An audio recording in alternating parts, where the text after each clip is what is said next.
What is the UDF and the Congress party going to do once they win the election? അധികാരത്തിൽ വരുമെന്ന തീർച്ച അത് പറയുമ്പോഴും അതിനേക്കാൾ ഗൗരവതരമായ ഒരു ചോദ്യം കൂടെ ഞാൻ ചോദിക്കാൻ ആഗ്രഹിക്കുന്നു. അത് വളരെ പ്രധാനപ്പെട്ടതാണ്.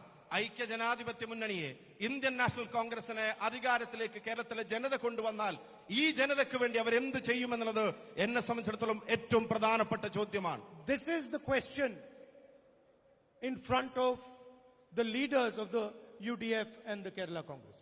ആ ചോദ്യമാണ് കേരളത്തിലെ കോൺഗ്രസ് പ്രസ്ഥാനത്തിന്റെ നേതാക്കന്മാരുടെ മുമ്പിലും ഐക്യ ജനാധിപത്യ മുന്നണിയുടെ നേതാക്കന്മാരുടെ മുമ്പിലും ഉള്ളത്. There is a huge unemployment problem in this state. ഈ നാട്ടിൽ തൊഴിലില്ലായ്മയുടെ പ്രശ്നം അതിരൂക്ഷമാണെന്ന് അറിയാത്തവർ ഇവിടെ ആരുമില്ല.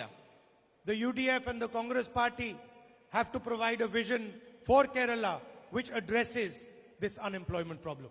തൊഴിലില്ലായ്മയുടെ രൂക്ഷത അനുഭവിക്കുന്ന പാവപ്പെട്ട നാട്ടിലെ ചെറുപ്പക്കാരുടെ മുമ്പിൽ അധികാരത്തിലേക്ക് ഐക്യ ജനാധിപത്യ മുന്നണി വന്നാൽ അവർക്ക് തൊഴിൽ കൊടുക്കാൻ എന്തെല്ലാം ചെയ്യുമെന്ന് കൃത്യമായി വരച്ചു കാണിക്കാൻ ഐക്യ ജനാധിപത്യ മുന്നണിക്ക് ഈ തെരഞ്ഞെടുപ്പിന്റെ മുമ്പേ കഴിയും. For any government to succeed, the leadership needs to be accessible to the people. ഏത് സർക്കാർ സംവിധാനങ്ങളും ഏത് സർക്കാരും അതൊരു വിജയമാവണമെങ്കിൽ നാട്ടിലെ ജനത, സാധാരണക്കാരന് അവർക്ക് കയ്യെത്തും ദൂരത്തുള്ള ഒരു സർക്കാരായി ഈ ഗവൺമെന്റുകൾ മാറണം. The leadership has to merge with the people. ഈ നേതൃത്വം ജനങ്ങളുമായി ഇടപഴകി കലർന്നു വരണം.